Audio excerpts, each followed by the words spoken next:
sogok 4 perkara. Hiji kodok, nomor kedua cacing, nomor katilu hileud, nomor kaopatna keong. Tah, ulang-ulang mah ditanya bae ka urang Cikupa, hayang nu mana? Hayang nu mana eta siksa? Inggis jasa di zaman Kanjeng Nabi Musa mah dibukakeun wadah sangu.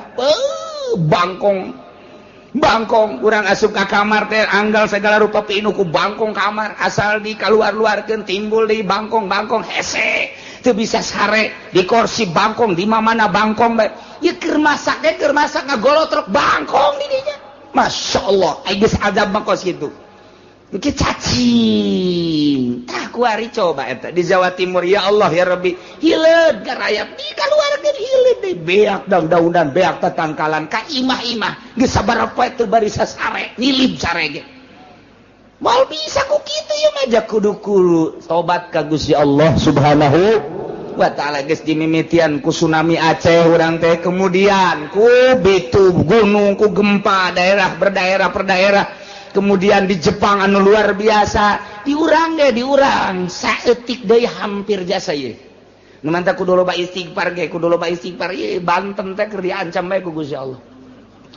Ulah beusingan ngomong leuwih teuing, ieu teh rempan jasa ieu Banten teh hiji Merapi, kadua ieu aya goncangan naudzubillah min dzalik wa min lalik. Begitu diteropong ialah 2 sogok dan kredit. Geus ambalaya persentasina teh geus meludak anu luar biasa.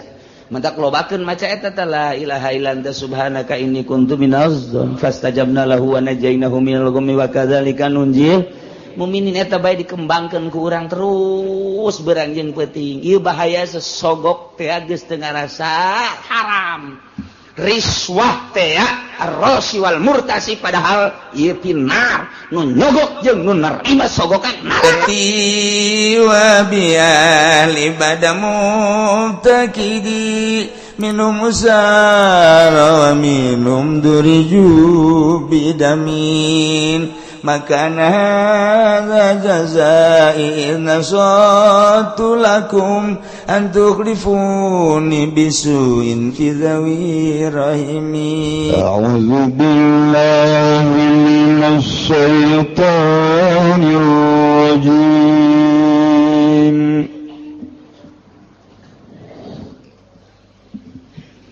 Bismillahirrahmanirrahim. Wa idza ja'ukum qalu amanna wa qad dakhalu bil kufri wa hum qad kharaju bihi wa lam yu'minu wallahu a'lamu bima kanu yaktumun.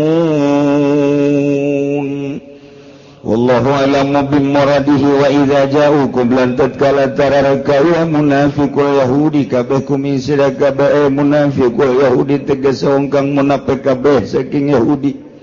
Qalu maka ngucap yang munafiqul yahudi lafad amanna ngimankeun ingsun sadaya wa qad dakhalulan ala teman-teman mararanjing ya munafiqul yahud ilaikum maring sira kabeh mutalabbisina haikang tumandang kabeh bil kufri kalawan kufur wa hum qad kharaju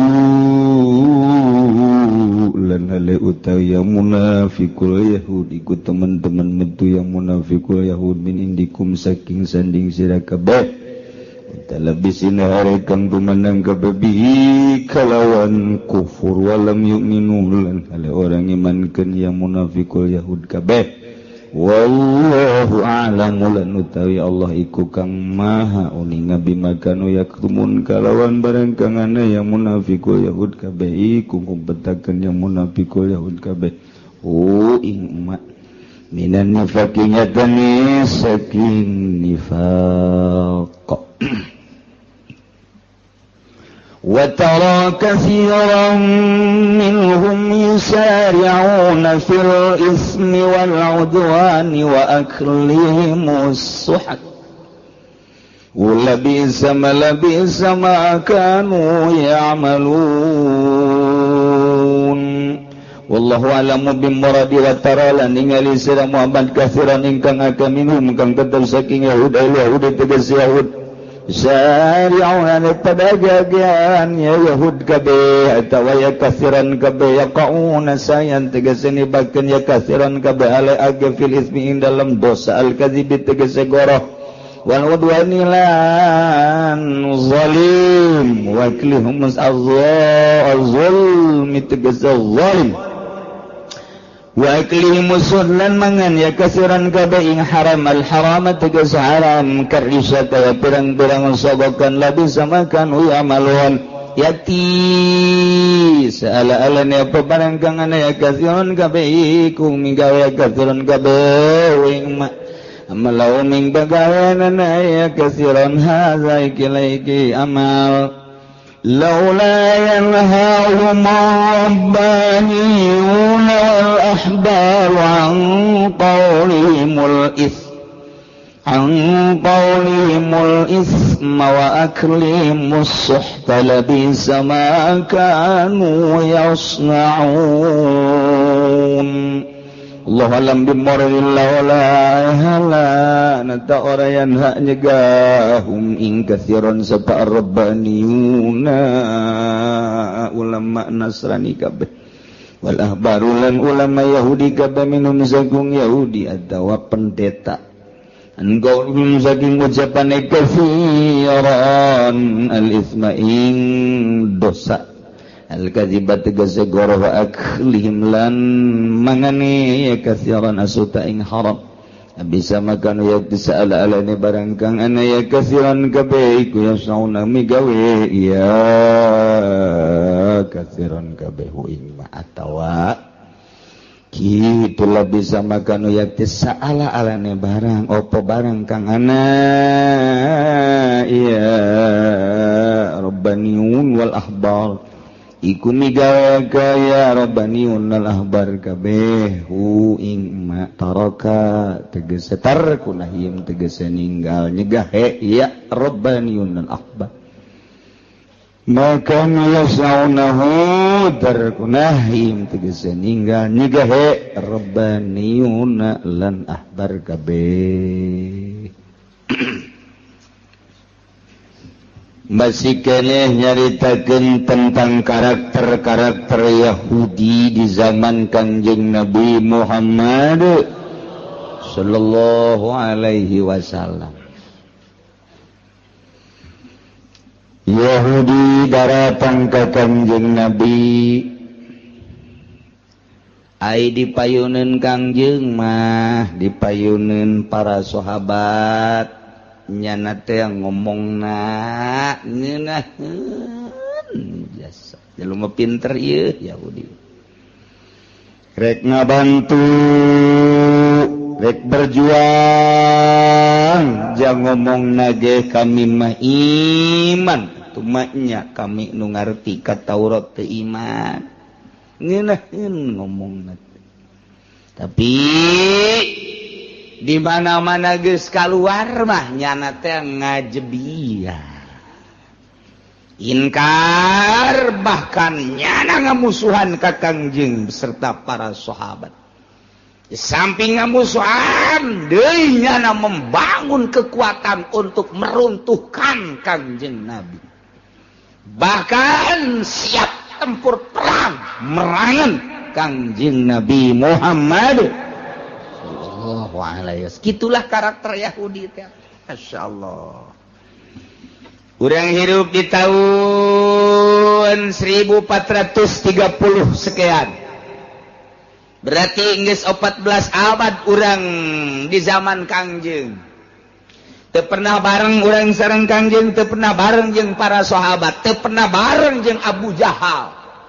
Teu pernah bareng jeung kekentong-kekentong Yahudi. Tapi karakter nama urang kuarinya naho bisa dibandingkan jeung karakter-karakter tatangga urang kuari bisa dibandingkan jeung karakter-karakter pemimpin nu aya di sekitar urang maca sejarah baheula urang bakal hafal dibandingkan jeung kuari nu matak sejarah bapa daripada bangsa.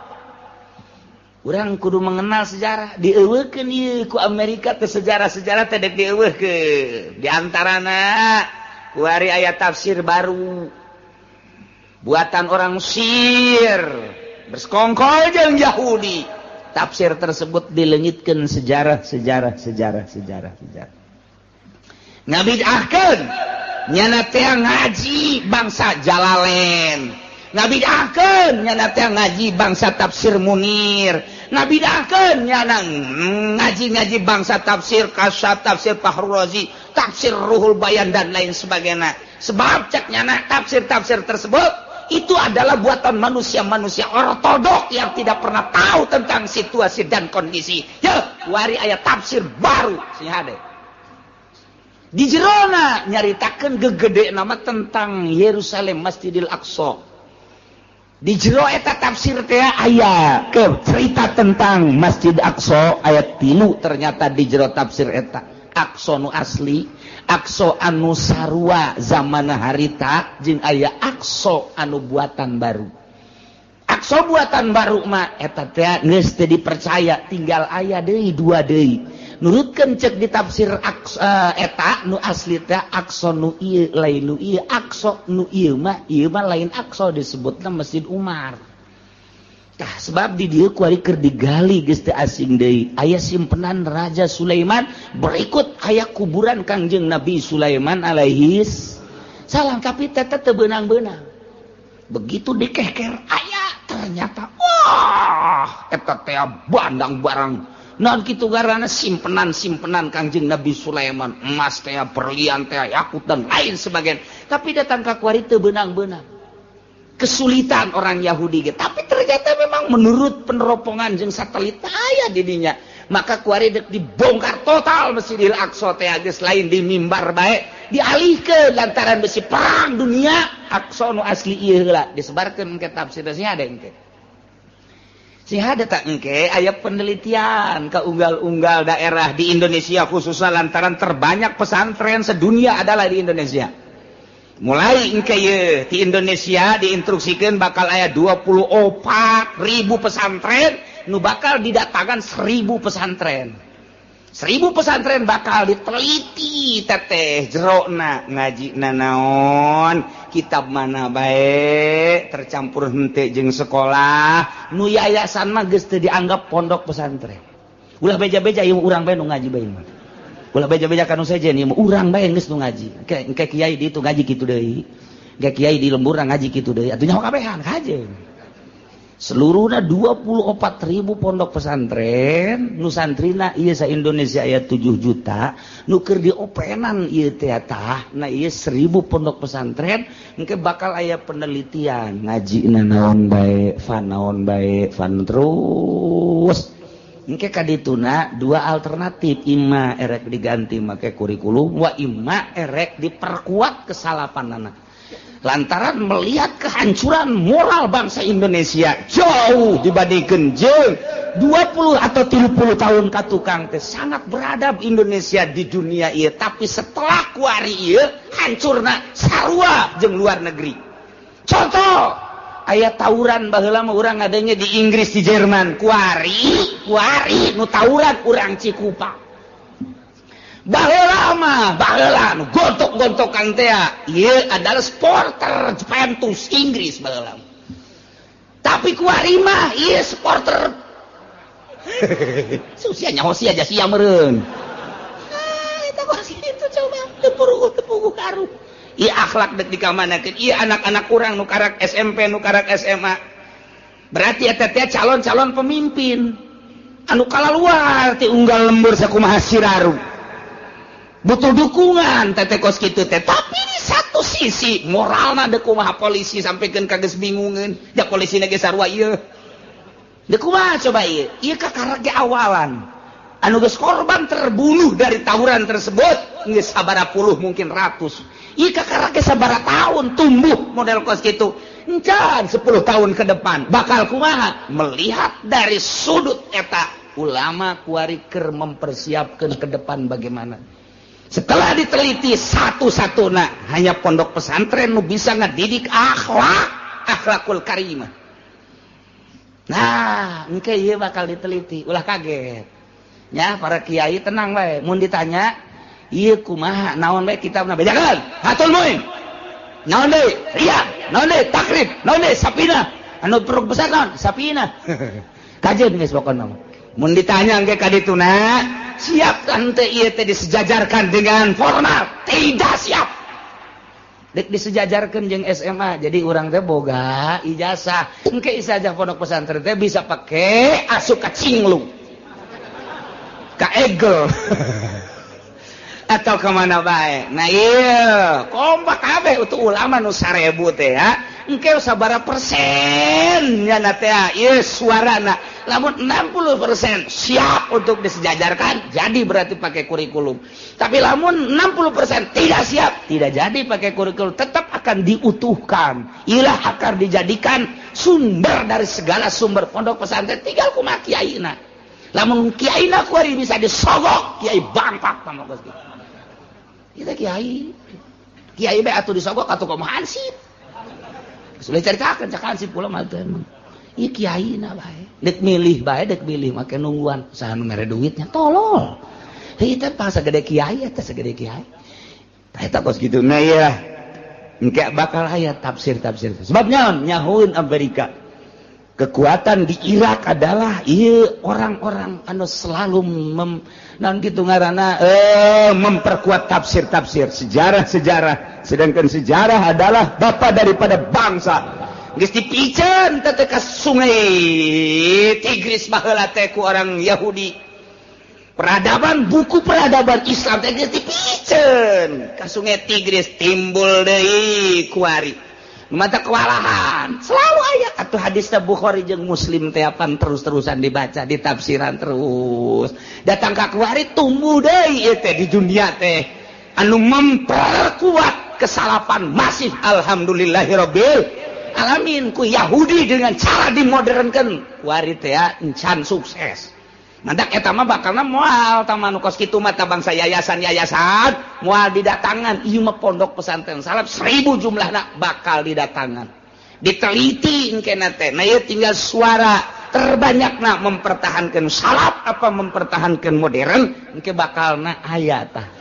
Hasilna nah mantak cikula ge bejaan ka kiai-kiai mun ditanya siap apa tidak disetarapkan dengan formal tidak siap. Bagaimana nanti setelah itu murid-murid Anda bagaimana Allah saja itu baik. Tapi kan kita harus menciptakan anu kumaha sia bae. Nah ieu bakal Masya Allah sebab mengaburkan sejarahna babari jasa engke timbul ke tafsir banyak. Dibaca wal bisa tah merencana Yahudi tiba heula kos kitu mah. Eueuh alif hiji bae Al-Qur'an mereaksi. Percetakan dah Lembah Bandung sabaraha kali mengkaburkan percetakan da tetep bae kateliti. Alhamdulillah masih keneh loba nu hafizul Qur'an nu bisa neliti tentang alif ba. Eueuh hiji komo eueuh sakalimah mah. Oh diusulkeun. Karena mentak di pentasnya dicabut, dicokot orang-orang nu brilian, diurang nu hafizul Quran. Coba taseh dibalikan tafsir nage terjemahanana terus. Mentak aya terjemahan Wahabi kuarieu anu datang ka unggal kitu perumahan-perumahan tetep bae teu bisa diterima. Ieu tafsir ieu bae Jalalain sangat sederhana. Urang dengekeun, urang paham, sangkan urang wauh jeung Gusti Allah Subhanahu wa taala. Nah, Yahudi teh kos kitu karakterna. Datang ka Kangjeng Nabi. Padahal mah nyana datang teh mawa kakufuran. Ke kaluar Kangjeng Nabi kufur keneh bae. Jadi terobah walaupun dipayunin Kangjeng mah ieu nya aman iman dek ngedukung. Itulah karakter musuh-musuh Allah Subhanahu wa ta'ala. Ieu dijelaskeun aya. Wa idza ja'ukum qalu amanna wa qad dakhalu ilaykum bil kufri wa hum qad kharaju min 'indikum bih wa lam yu'minu wallahu a'lamu bima kanu yaktumun wallahu a'lamu bimuradihi. Ngadengikeun ayat mah lain deui cili urang teh beda jeung ngadengikeun bangsa tembang Sunda lain deui. Komo lamun urang geus ngadenge kitu ngaran-ngaranna tembang-tembang Sunda cili teh asana ngagiuk-giuk bentar nikmateun kana jantung bari ngopi aduh ya Allah ngeunaheun mah di suara saha bareng didengekeun heti ku sendang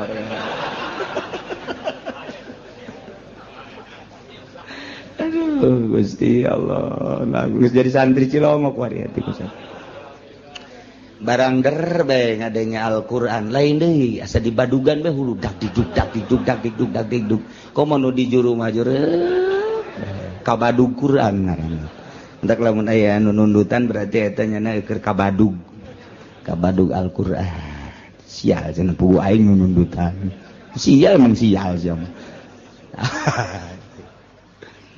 wa idza ja'ukum di mana-mana daratang munafikul yahud karanjeun ka Anjeun Muhammad kepada sahabat ngarariung nanyakeun berbagai permasalahan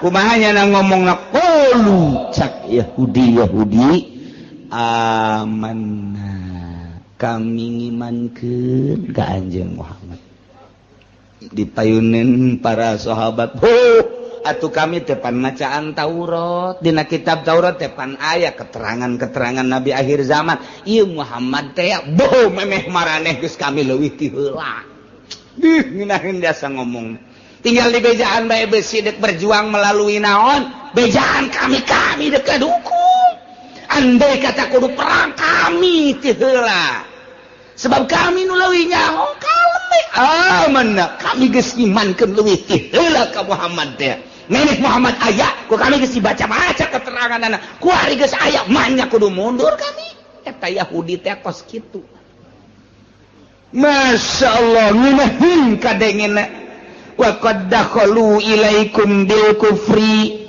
nyana asup ka maraneh kabeh mutalabbisina bil kufri mawa kakufuran wa hum qad kharaju min indikum mutalabbisina bihi bari nyana kaluarga tetep bae mawa kakufuran berarti asupna kufur kaluarga kufur tapi ucapanana ketika asup berhadapan jeung Kanjeng berhadapan jeung para sahabat ngomongna amanna berarti omonganana ieu dihareup mah kitu ditukangkeun mah lain omongan nu buang kawarah teh kos kitu kos urang musyawarah masjid di lembur begitu tek dek masjid siap emang diharap-harap ngabangun masjid teh dek iraha geus pokona mah aing nu dihareup eta ngomongna mah ngejeger-jeger kana ceuli panitia dek begitu berangkat saminggu ditungguan eueuh 2 minggu eueuh sabulan eueuh bahkan ngaco di tukang alah budak ngabangun masjid teh sakieu keur darurat da urang dahar hese ngabangun masjid tolong teman panitia goblok teman panitia geus budak sok ditaluturkeun tah ai kapanggih mah kamari teu bisa hadir engke make beunang musyawarah deui mah hadir geus kudu heula geus diajakan geus kabeh tah dihareupeun mah masyaallah luar biasa hebat jasa tapi lamun ditukangan darurat kieu nya nyeun masjid beul mabok masjid geus kitu Eta kos kitu teh karakter Yahudi. Di lembur Cikupa aya keneh alhamdulillahirabbil.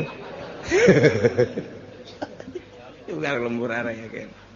Masyaallah karim. Teu suwung-suwung kitu jeung kitu bae.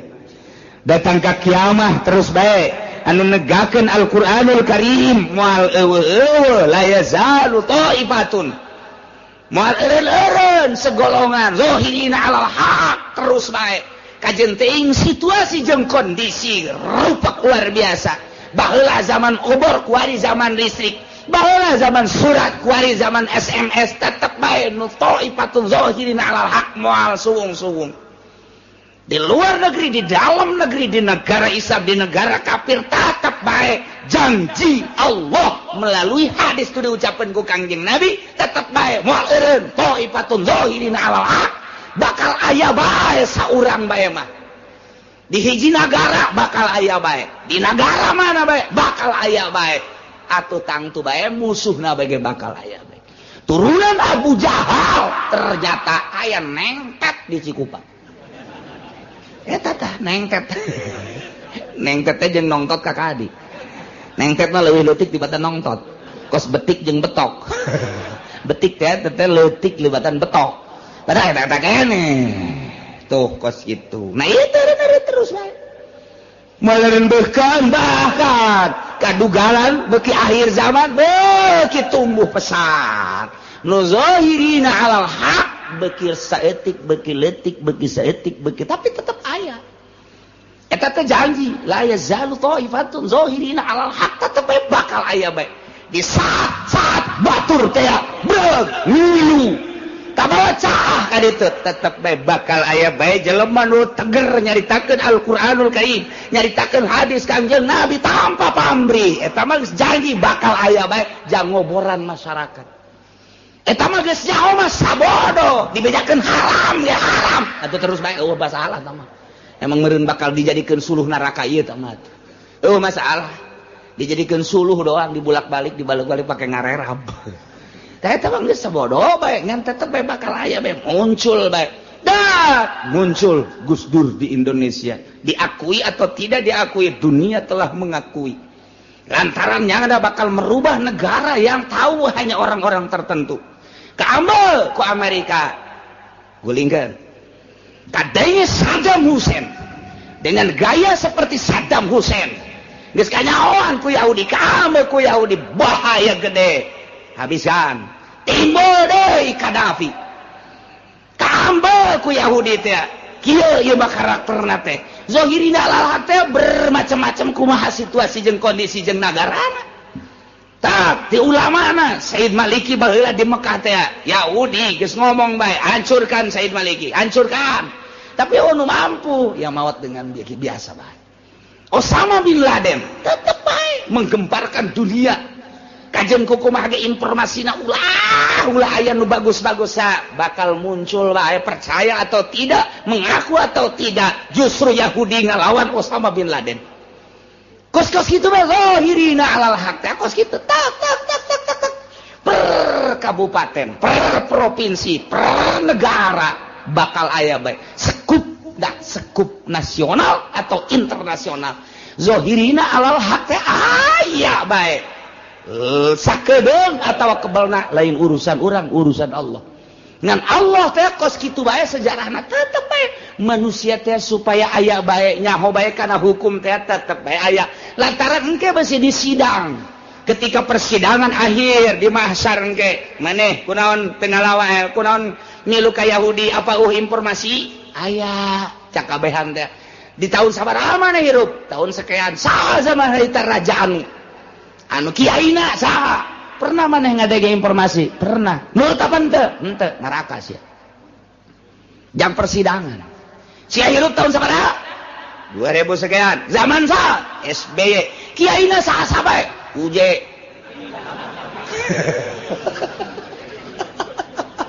jadi tak kenaon eta nyana anu zikir cek nyana zikir lah kumaha ngere duit urang kanyana tah eta pan oh berarti jeung UJ-UJ na tadi gitu tadi tanya ke orang zaman saha sia hirup zaman anu kiai saha kiai anu pernah sia ngadenge pernah milu sia ngaji henteu Aja sia nyaho ka hukum henteu kula mah ngan ngadenge doang bahwa aya kiai anu ngebentang-bentangkeun agama kula mah henteu sehingga kula mah mabok bae terus neraka sia jam sumpah doang kos kitu sidang bupatina bupati saja bupati anu nah di zaman sia jadi bupati aya kiai eueuh aya saha kiaina sa kabupaten catet anu saluku sia pernah disogok 99,9 Calu teu pernah disogok si anu ngabentakeun hukum ngabentakeun pernah nyaritakeun bahwa korupsi haram pernah sia korupsi tante ya etik berarti aya ngaji henteu pernah neraka tinggal kitu doang mah jang saksi doang ke dia umal kiamah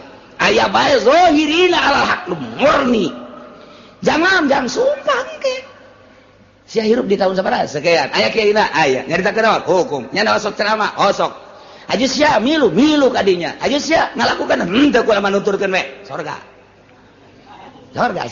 sia ha aja sia kurang sabarema salat ngan milu doang heuh urang mah disadaun kompetkeun we jeung si Abdul Qadir sakieu teh aja sia kaditu dahar kula ge pokona zikir dahar mere sidetana henteu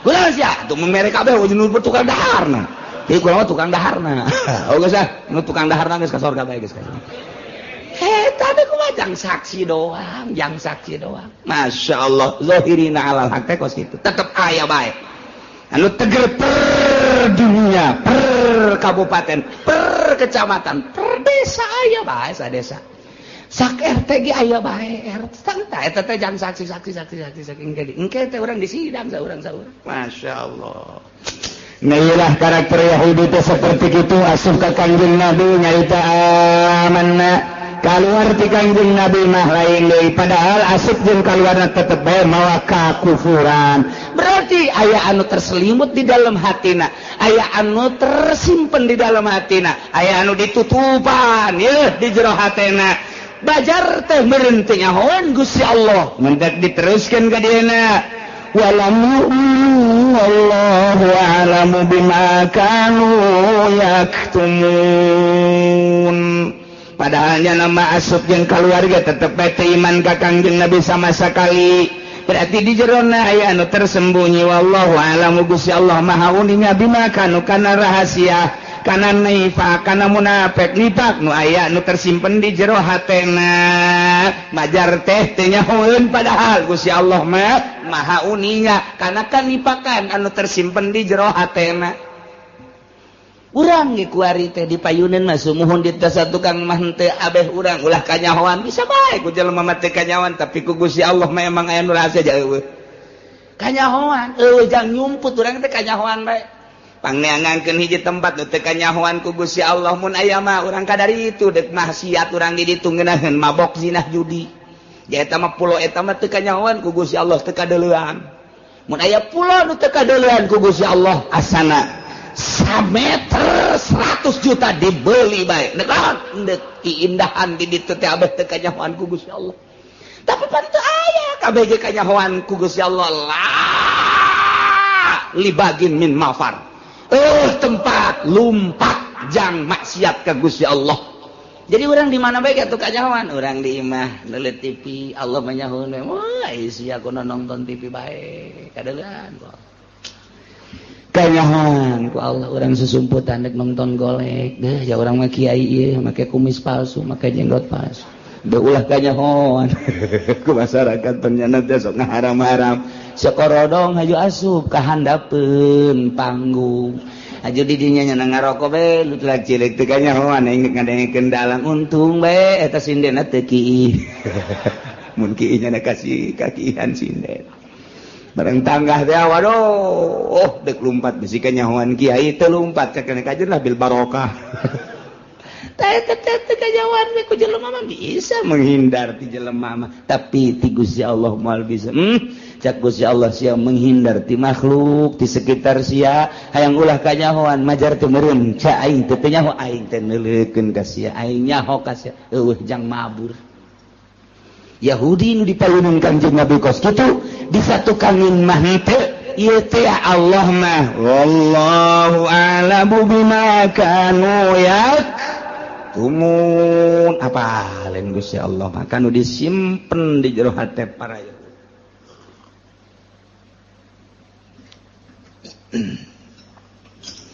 wa tara katsiran yusari'una fil kufr wal 'udwani wa kulli musuh. Muhammad anjeun bakal ningali katsiran lolobana minhum ti Yahudi mayoritas jelema nu beragama Yahudi anu kalalapir bakal neuleuh anjeun teh yusari'una fil ismi nyana teh bakal gagancangan ngalaksanakeun dosa ya kauna sarian fil ismi lamun aya dosa buru-buru kudu pangheulana bae embungeun pandeuri. Nomor kedua wal udwan yana fil ismi mah dosa teh buhang bohong terutama omongan mah kieu tapi dicatukankeun malain dosa jeung sajabana kunyana teh dipigawe pangheulana wal udwan jeung zalim berbagai permaksiatan. Padahal mah ismi teh geus mencakup kana udwan jeung aklihi musuhat cek ahli naon kitu bayan mah ismi teh geus terkandung di jelona ieu adalah kidib ismi teh di jerona geus terkandung udwan ismi teh di jerona geus terkandung aklihi musuhat ngadahar barang haram ismi teh mencakup kana bil ma'asi mencakup kana maksiat wa dzunub jeung berbagai dosa-dosa. Tapi di dia dijelaskan deui berarti ya ta'atul khos alam nu mantak dicaritakeun lantaran pohara jasa kalakuan Yahudi model ieuna.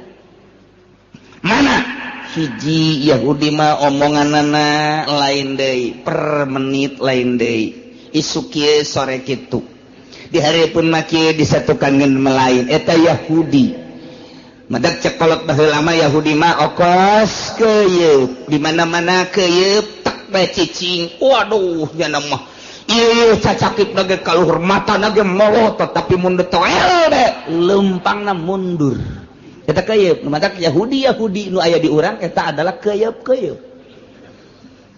teh kos kitu teh ini ismi bohong dua wal udwan selalu zalim aniaya ya kiai dianiaya aya ustad dianiaya aya pemerintah anu jujur jeung adil dianiaya aya pedagang anu bagus jujur jeung adil dianiaya bae iyalah karakter Yahudi teh nya nama teu resepeun aya kedamaian teh hayangna riweuh bae etalah Yahudi. Nah ieu Amerika Yahudi kos tidak senang melihat negara damai teresepeun neuli jelema damai nya nama hayangna kalut bae dibuatlah fitnah Ahmadiyah dibuatlah fitnah wah bermacam-macam nyeun tandingan ieu Yahudi teh kos kitu teresepeun aya damai nya nama teresepeun aya pangajian kieu teh damai amat cenah teh ngararaji datang diuk ngopi ngarokok balanja balik pan damai teh kos kitu ngaranna teh. Waduh, teresepeun Yahudi teh kos kitu teh teresepeun jasanya nama tah nyieun akses nyieun nya nama bangsa nu teu pidamieun tanu mantap geus bae di akhir zaman mah urang ngaberesan diri urang bae tentremkeun diri urang ibadah ka Gusti Allah Subhanahu wa taala lantaran di jerona teu aya nu kaluar tina kitu pembuatan maranehanana nu dibuat kieu politikna kieu ekonomi geus hancur-hancuran geus urang pula pilih bae salametkeun jamual kebal ieu mah hirup moal kebal ieu nah naon kitu ngaranna kitu ngahareupeun instruksi ti raja mah urang teh ieu hayang bener hese geus bae urang bae ngabebener tinggal bari doakeun ieu nu keur ngalempangkeun roda politik mudah-mudahan rada bener. Ai bener jasa mah jamual rada bener bae. Bener jasa mah jamual rada bener. Cak camat sial ngeureunana. Cak bupati emang moal ben moal we kajian kumaha. Moal cak ulah moal imah rada dong rada. Sebab naon atuh itu informasi di luhurna. Ai baheula mah nu mantak aya satpam teh aja ngajagaan pamalingan. Ai kuari mah nu malingna satpam. Dek bener kumaha atuh. Nu mantak aya pamarentah teh panjang urusan rakyat dibalik ku ari mah justru pamarentah urusaneun rakyat atuh dibalik dek bener kumaha atuh jadi DPR teh kiai anu ditangkep teh pan DPR eta teh wakil urang eta teh nu ngurusan urang sabaraha bupati nu ditangkep, sabaraha gubernur nu ditangkep, sabaraha menteri ditangkepeun. Eta teh apa nu ngurusan urang berarti nyana urusan urang. Jauh keneh ka bener teh ieu rada bener. Rada. Hese bener teh. Geus urang ngadagoan rada bener, urang yuk urang ngaba bener babarengan. Urang na rakyat nu bener, bari ngadoakeun ka pamarentah supaya bener. Lantaran ieu nagara urang kabehan tanggung jawab urang kabehan. Kitu kene agama tanggung jawab urang kabehan. Baik individu urang sorangan maupun ieu teh kabehan. Pamajikan urang, anak urang rapihan, tetangga urang daek jeung teu daekna mah teu sabodonyana teh mah Allah nu mere hidayah. Muhammad anjeun bakal ningali lolobana ti golongan Yahudi anu mayoritas manyana mah guragiru dina ngalaksanakeun dosa, guragiru dina ngabohong, guragiru nyana mah dina zalim, guragiru dina ngadahar haram, aklihimus suhat karisa seperti sogok-sogokan riba jeung riba-riba. Lamun teh mah aya kreditan nyana mambung tinggalin ku batur ti heula. Bung nyana malah mere informasi ka babaturanna supaya nuturkeun nyana. Kitu kene lamun aya pilkades, pilkada, pilgub, pilpres, eta teh ngadagoan sogokan-sogokanana. Eta teh aklihimus suat haram teh riswa eta teh haram, tapi pan boro-boro hansip kiai na ge ngadagoan. Haram mantap kiai itu jadi panutan. Mantap kiai ngomong kunaonnya ka aing teh daek ngararaji heran jasa aing manu ngaji teh tadina ya 100 ku ari ngaletikan jadi 20. Ulah disalahkeun nu ngajina lantaran eta omonganna timbulna tina tanaganya na meunang nyogok, aya atut liwatnya na nyokot. Eta. Ayo sia kiai kamari dibere 100.000 kan. Ngaku sia. Rukun wudu sia moal laku kajen ku tetep ceuli aing datang ka laku bae. Aing mah percaya jasa ka Al-Qur'anul Karim. Percaya jasa ka ucapan Kangjeng Nabi Muhammad sallallahu alaihi wasallam. Percaya jasa ka ucapan-ucapan para sufi-sufi. Lamun datang sia ngadahar sogokan kos kitu. Nu 3 juta aya kan? Aya nu 3 juta? Anu sabaraha juta deui? Sia meureun diberena. Ya Allah ya Rabbi. Nah, dahar ku sia. Ucapkeun ku sia rukun wudu tek datang ka laku bae. Cenah udang-udangna gede. 5 make udang-udang sia. Ayo tumpukeun cenah geus kolot. Jenggotan jeung geus huisan. Moal laku sia gajen kuku paling disengseuikeun sia. Naon sababna? Ye energina tina tanaga hasil daripada ristah wa aklihumus suat bejakeun ka kiai nu make udang-udang. Ya, itu kitabna beus teu percaya. Wa aklihimus suat Yahudi nu gegeuraan ngadahar barang sogokan. Rukun wudu cenah teu laku bongan sia. Bongan sia baheula mah kiai teh cara ricing we diondang kiai kalimah kula pangmagahankeun ngaji hayang nyaho rukun wudu. Pohara jasa ta kiai. Boga mustika ti Kangjeng Nabi rukun wudu jeung rukun salat dipake kahayang ku tatangga. Panggil deui ka ditu duaan tiluan ge kiai pangmagahankeun kula berarti energina luar biasa. Ieu mah deuk bae urang deuk ngayakeun pangajian teh saha nu ngajina kian. Saha nu ngajina kiaian. Esuk wae anjeun tuh sakitu hebat ngomongna, lain ngomongna kunaon? Kamari hadir. Di mana di lapangan nya nu ceramahna.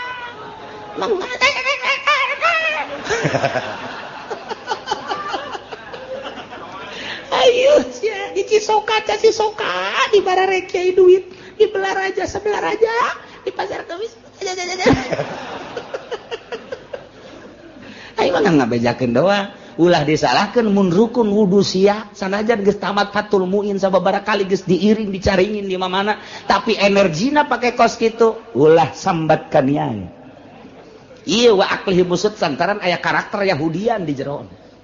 Cenah kula mah dicokot ieu aju menta deui. Ai lain lalagaan ieu urang keur ngaritakeun Yahudi horeng aya karakter Yahudian di kiaina. Tah di dieu baca sakali dia hayang resep ieu masih. sore kan teu kudu ka jawara ona meureun di karakter Yahudian rada pantes meureun emang aing mah kos kitu waktekna da teu pan mah kiai sakali deui pan mah kiai make udang-udang kikiwirna ge panjang tapi pan sogok ieu ayatna baca deui goyeng ah Besican kabacain dari ku kiai aduh magaring nu kamari mah teh aya kuari hadir sia nyawan meta kiai jera. Lain nyawan we ingin nanyakeun sasa kiai nu hadir kiai anu tikukun aya anu. Aja itu pasar kemis aya kiai anu ceramahna sa si anu. Didukung ku sa ku kiai anu. Deleukeun sia. Gerak ngaji sia jeung masyarakat. Masa depan sia suram sia. Parukunan sia moal laku sia ka jeung goku mah ge. Sakitu bae eta mah diancamna lain ku aing Al-Qur'anul Karim ngancam baca deui going. Wa tara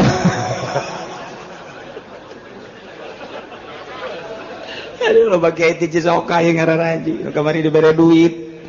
Sia jajagan atuh ieu mah jeung kiai batu ka dieu aya loba mah. Duh, Masya Allah.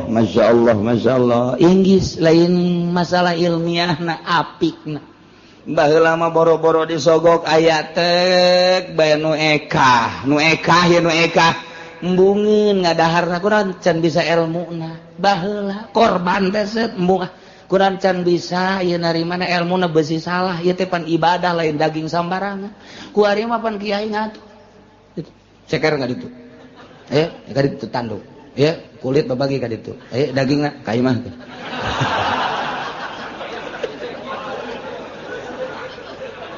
Aduh, aya ararisin jas. Aduh Gusti Allah. Hese lain ilmu mah babarin mentak cekolot baheula babari ngaji mah nu hese make na ta eta. Ta eta kos kitu gua cara petang jasa. Teu masantren ge gua jadi Kiai Haji Oma Irama. Teu kadenge jama santren sugan kadenge di Cisoka masantren henteu. Tapi jadi kiai atuh kiai bae ka ditu. Henteu saha nu nyalahkeun eueuh ngan saha nu deuk nuturkeun hukum meunang di Kiai Haji.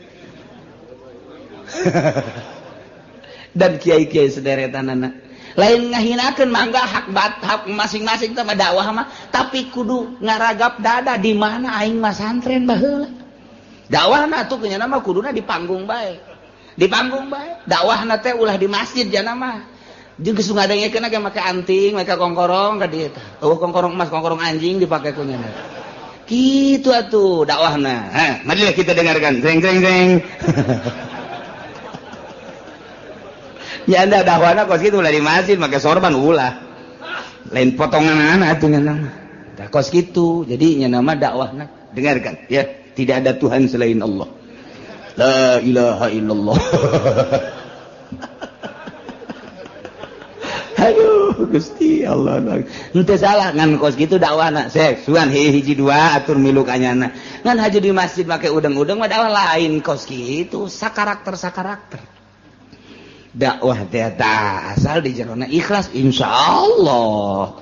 Nah, jelema-jelema nu berkarakter Yahudi wa tara katsiran minhum anjeun Muhammad bakal nulung mayoritas ti Yahudi berkarakter yusari'una fil ismi gegeuraan gagancangan musabaqahnya nama paheula-heula dina ngalaksanakeun bohong dina ngalaksanakeun berbagai permaksiatan wal udwan jeung zalim wa aklihim musuhat jeung ngadahar barang haram sogokan riba jeung berbagai haram malah barang dideul dina kitab kabair teh lamun aya engke di akhir zaman lain lamun bakal jasa hiji sogokan teh teu karasa haram di akhir zaman mah kuari mimiti kamari ieu mah aya ge di DPR doang kemudian di Pemda hayang naik hayang jadi Pimpro dan lain sebagainya nyogok ka bupati kemudian hayang naik guru jadi guru honor hayang jadi guru PS tina jadi guru PS hayang jadi kepala nyogok hayana di kalangan kos kitu bae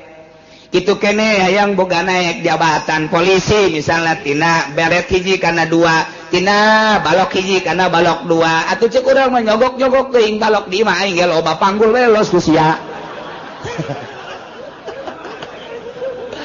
tuh tina bintang hiji kana bintang dua datang ka bintang 7 paruyeng nyogok teh mana aya nu teu nyogok alangan kitu bae dek ke industri masuk ka dieu baheula mah teu nyogok di tahun awal-awal industri masuk ke pasar kemis nu urang nyaho bae sugan make nyogok henteu malah ditambayan ka dieu teh limbahna ge sanu daek teu nyogok-nyogok mangga lantaran hayang kebersihan di jero pabrikna lantaran dijadikeun ajang ku ari mah teh aya wadahna yayasan ku ari mah urang teu bisa masuk pabrik langsung kecuali ditampung heula di yayasanana kudu nyogok heula nu 1 juta nu 2 juta nu 3 juta nyogok wancaing geus apsu pancan sogok menyogok teh geus teu karasa haram geus teu karasa haram nanya ka kiai-kiai kumaha aja teu bisa lamun teu nyogok mah teu naon bener kiai bener pokona mah ka dieu we unggal bulan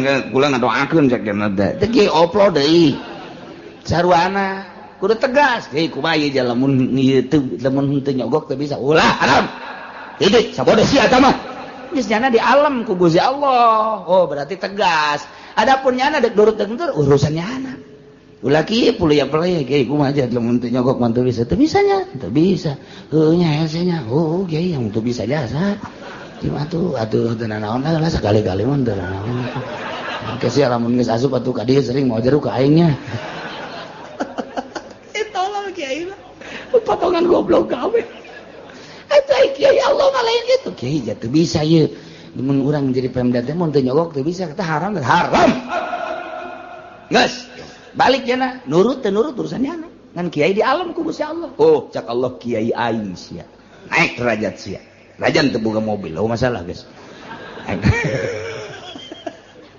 Masya Allah Karim di akhir zaman teh bakal sogok menyogok teh rakyat kabehan kuari dek jadi lurah na nyogok rakyat tadi sogok kabeh kan baheula mah tek dek pilkada dek naon kitu ngajadikeun bupati teh teh hanya dewan doang kumpulkeun aya sabaraha kursi ya di urang teh aya 50 kursi beuli 30 geus mayoritas suara geus kajeut mah ka neraka emang rombongan neraka ieu teh mah kata tapi rakyat papan henteu kasogok-sogok tapi ketika drek dibuka otonomi daerah ya pilih langsung ku masyarakat masyarakatna dibelian geus aya tanda tangan malah set wah luar biasa aya sabaraha persen kiai anu teu narima sogokan aya sabaraha persen tokoh masyarakat nu teu narima sogokan aya sabaraha persen pemuda nu teu narima sogokan eta lah nu ahli Allahna anu surga anu mempertahankeun kajeun aing mah henteu ngarokok ge nu penting mah aing mah cak Allah bae aya sabaraha persen nu kos kituna sadesa coba hayu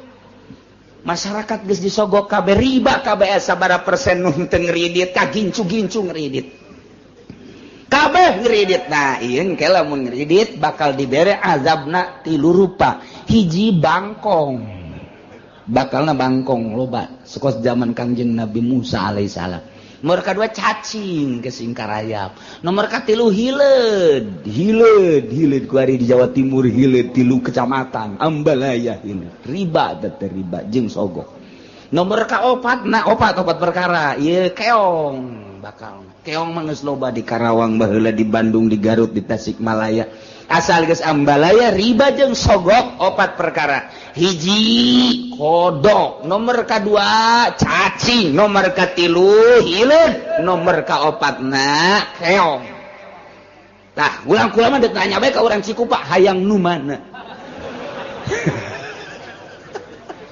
hayang nu mana eta siksa Inggis jasa di zaman Kanjeng Nabi Musa mah dibukakeun wadah sangu.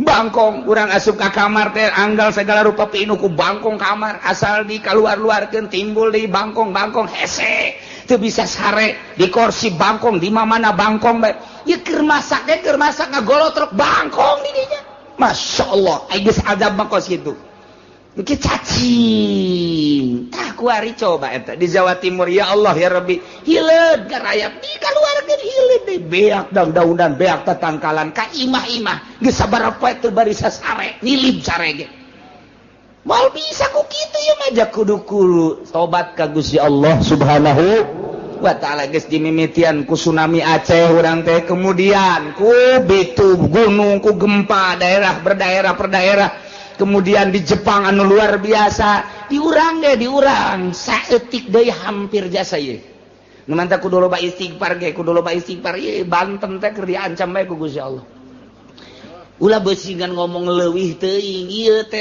rempan jasa ieu Banten teh hiji Merapi kadua iya aya goncangan naudzubillah min dzalik wa min dzalik begitu diteropong iyalah dua sogok dan kredit geus ambalaya persentasina teh geus meludak anu luar biasa mantap lobakeun maca eta teh la ilaha illa anta subhanaka inni kuntu minaz zalimin fastajabna lahu wa najainahu minal ghammi wa kadzalika nunjil muminin eta bae dikembangkeun ku urang terus beranjeun peuting ieu bahaya sesogok teh geus teu ngarasa haram riswah teh ar-rashi wal murtasi padahal ieu pinar nu nyogok jeung nu narima sogokan neraka pada jelas tapi kan kabehan ieu mah tuh tadi ge cek kula sabara kiai nu ngomong kula mah ulah dibere duit kos kitu takarak ditambahi doang mending mun gede cepet